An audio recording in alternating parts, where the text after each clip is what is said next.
गले भर हरिया तो निकाल सुनी दिया सोन परमोर चल चली चली देवघर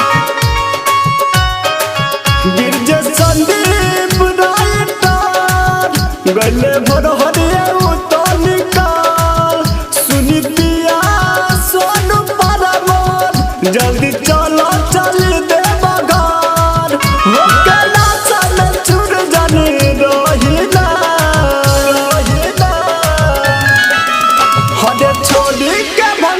चिलम बलम देवघर चलिना छोड़ी के भंगिया चिलम बलम देवघर चलिना।